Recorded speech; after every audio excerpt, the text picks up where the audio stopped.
नमस्कार, खबरों का पंचनामा देख रहे हैं आप। मैं हूं आपके साथ पूजा। हम लेकर आए हैं देश और दुनिया की 5 बड़ी खबरें, जिसपे चर्चा के लिए मेरे साथ स्टूडियो में मौजूद हैं कैपिटल टीवी की editor in chief doctor Manish Kumar. Doctor साहब, बहुत बहुत स्वागत है आपका। धन्यवाद। सबसे पहले नजर हेडलाइंस पर।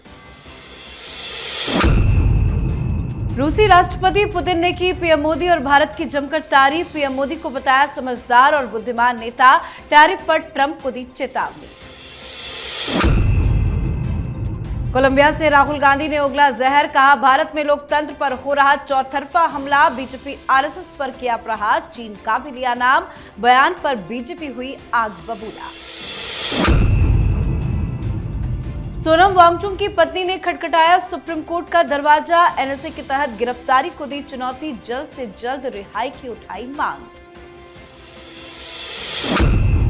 बिहार में चुनाव आयोग 2 दिन फाइनल मीटिंग। दिल्ली लौटते ही ज्ञानेश कुमार करेंगे तारीखों का ऐलान। तो वहीं आज सीएम नीतीश ने 25 लाख महिलाओं के खाते में भेजे 10-10 हजार रुपए। यूपी में जुमे की नमाज को लेकर हाई अलर्ट। बरेली संभल में सुरक्षा के पुख्ता इंतजाम। ओवैसी बोले, आई लव मोदी तो कह सकते हैं, लेकिन आई लव मोहम्मद नहीं। खबरों की शुरुआत में सबसे पहले बात मोदी पुतिन की यारी ट्रंप पर भारी। रूस के राष्ट्रपति पुतिन ने एक बार फिर अपने दोस्त पीएम मोदी और भारत की जमकर तारीफ की है। साथ ही ट्रंप के टैरिफ को बेअसर बताते हुए अमेरिका पर करारा हमला बोला है। एक डिस्कशन फोरम में बोलते हुए पुतिन ने पीएम मोदी को समझदार और बुद्धिमान नेता बताते हुए कहा कि वो राष्ट्र के हित में बहुत समर्पित है। उन्होंने ट्रंप के टैरिफ को भी बेअसर बताते हुए कहा कि भारत इससे नहीं डरेगा। भारत एक स्वाभिमानी देश है जो कभी अपना अपमान स्वीकार नहीं करेगा। पुतिन ने रूसी तेल आयात पर अमेरिकी दबाव को गलत ठहराया और कहा कि भारत किसी दबाव में झुकने वाला नहीं।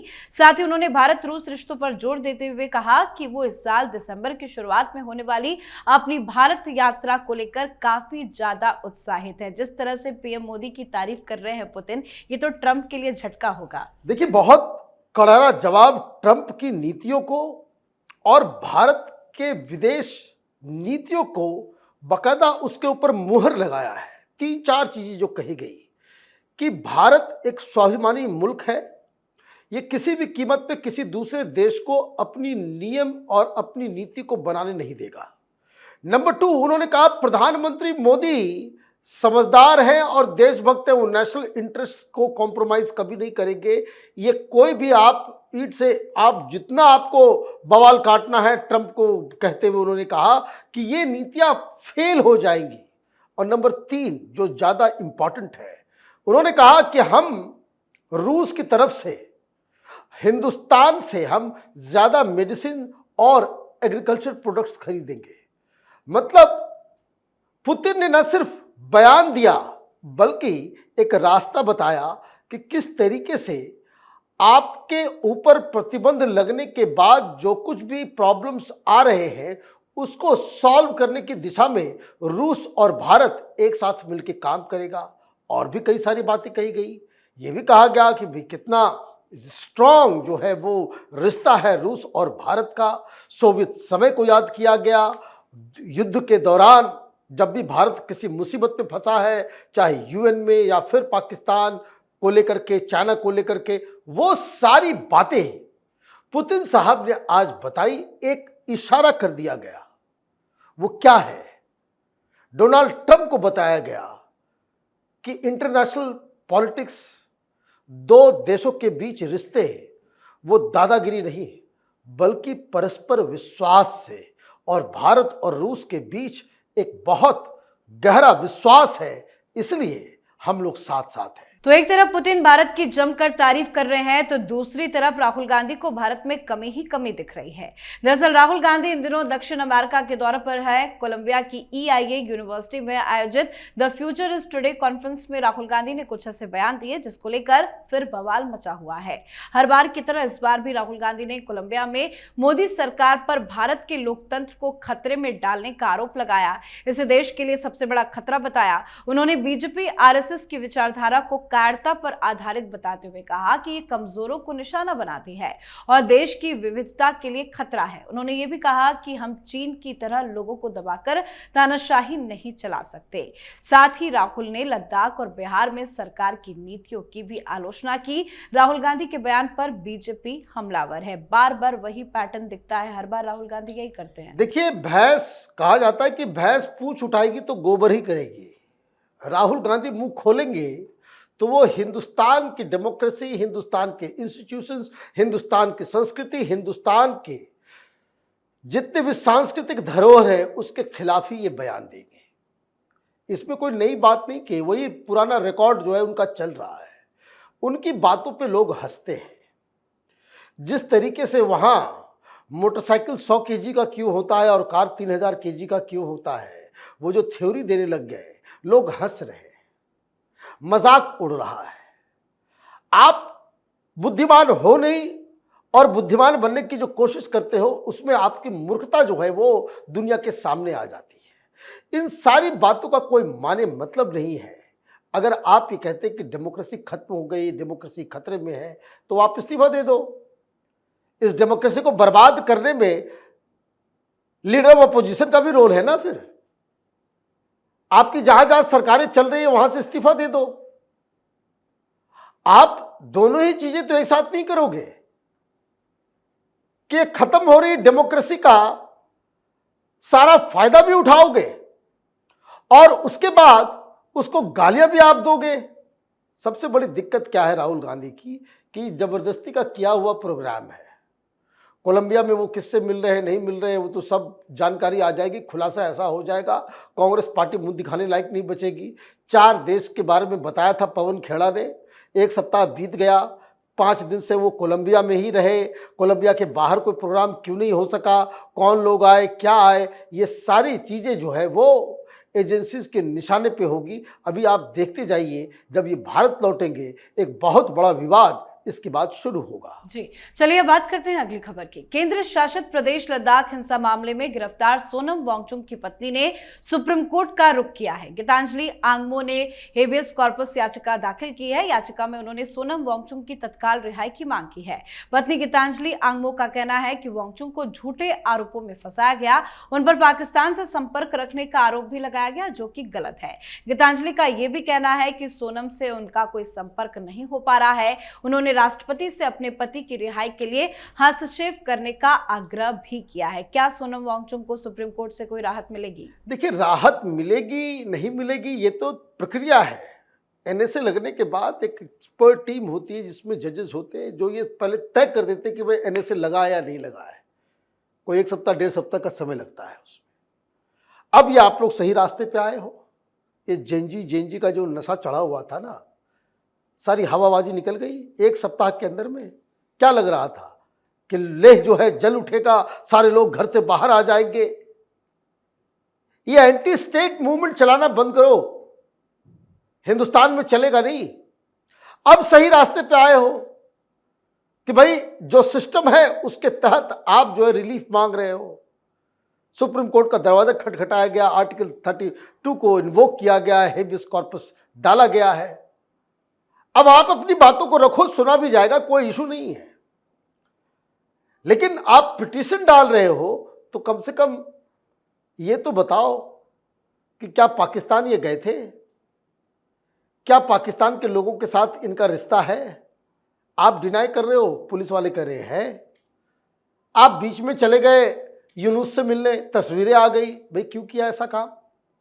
सबसे बड़ी चीज मैडम वांगचुक को यह भी बताना चाहिए कि ये जिस एनजीओ के जरिए विदेश से पैसे आ रहे हैं, क्या वो लीगल तरीके से आए? उसका कोई हिसाब किताब है या नहीं है?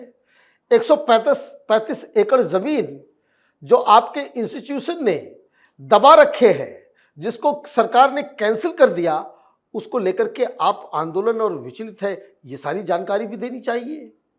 तो जो कोई भी हो, ये मसला एनएसए क्यों लगा, इसके ऊपर सुप्रीम कोर्ट में अब मामला पहुंच गया है। 6 तारीख के बाद जब कभी भी कोर्ट अभी तो दशहरा की छुट्टी चल रही है, कोर्ट के अंदर 6 तारीख के बाद इसके ऊपर चर्चा होगी, तो फिर देखा जाएगा कि उसमें क्या होगा। लेकिन एक बात अच्छी है इसमें, वो ये कि जो जेएनजी वेएनजी का जो धौंस जमाया जा रहा था ना देश में कि ये आग लगा देंगे, वो आग लगा देंगे, हैं, ये धौंस एक सप्ताह के अंदर सब कुछ खत्म हो गया।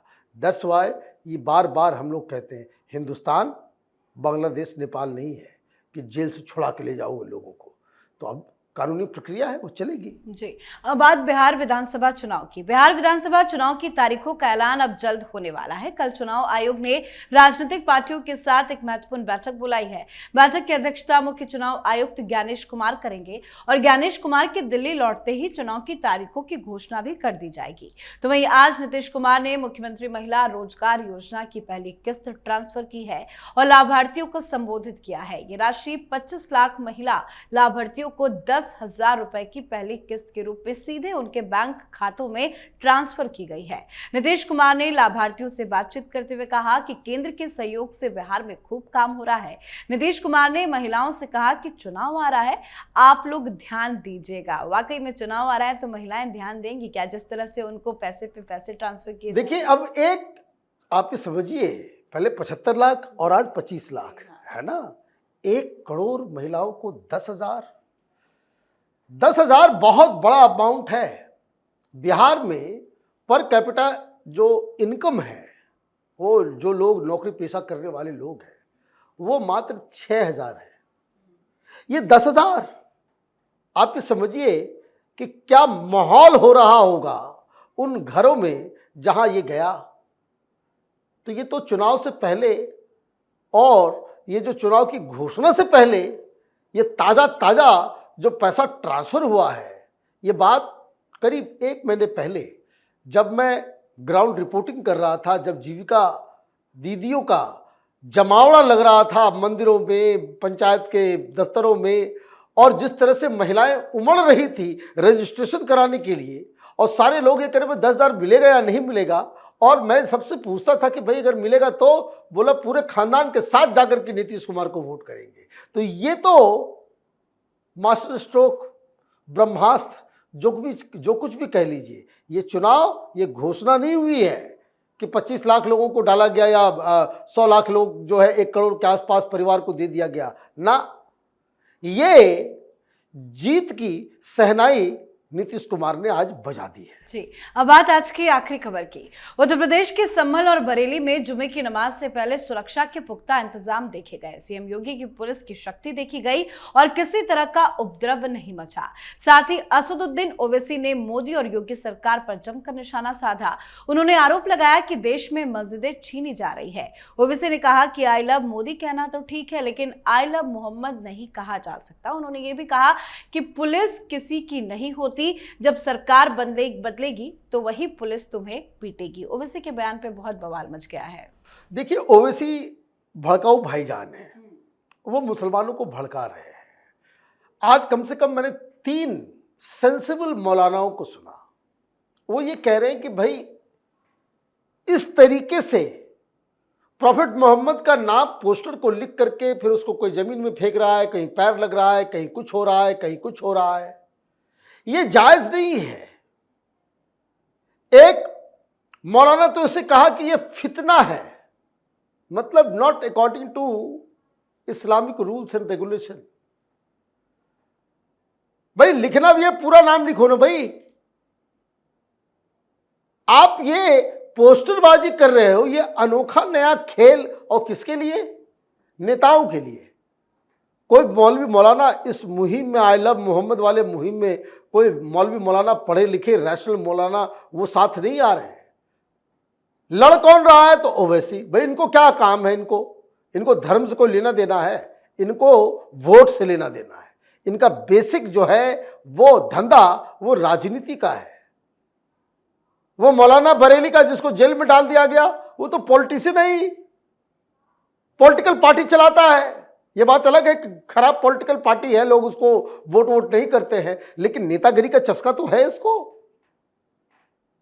ये चुनाव से पहले कभी कांग्रेस तो कभी समाजवादी, कभी बीएसपी, उसके दरवाजे पे जाकर के जो है वो डील करने वाला व्यक्ति, उसके कहने पे इतना बवाल मचा है, इंस्टेड ऑफ सेइंग कि इस तरह की चीजें नहीं करनी चाहिए, ओवैसी साहब लोगों को भड़काने में लगे हुए हैं। और उसके बाद जब तौहीन हो जाए कि भाई कहीं मोहम्मद लिखा हुआ गिरा हुआ रहे, वो पोस्टर जमीन पे रहे, किसी के पैर पे चला जाए, तो फिर इसकी जिम्मेदारी कौन लेगा? ओवैसी साहब लेंगे? नहीं लेंगे। क्यों? क्योंकि इस भड़काऊ भाषणों से ही इनका राजनीतिक धंधा चलता है। जी, बहुत बहुत धन्यवाद सर समझाने के लिए। धन्यवाद। तो खबरों का पंचनामा में आज के लिए फिलहाल इतना ही। देश विदेश की बाकी खबरें और उनके सटीक एनालिसिस के लिए देखते रहिए कैपिटल टीवी। हमें लाइक कीजिए, शेयर कीजिए और कैपिटल टीवी को सब्सक्राइब कीजिए। नमस्कार।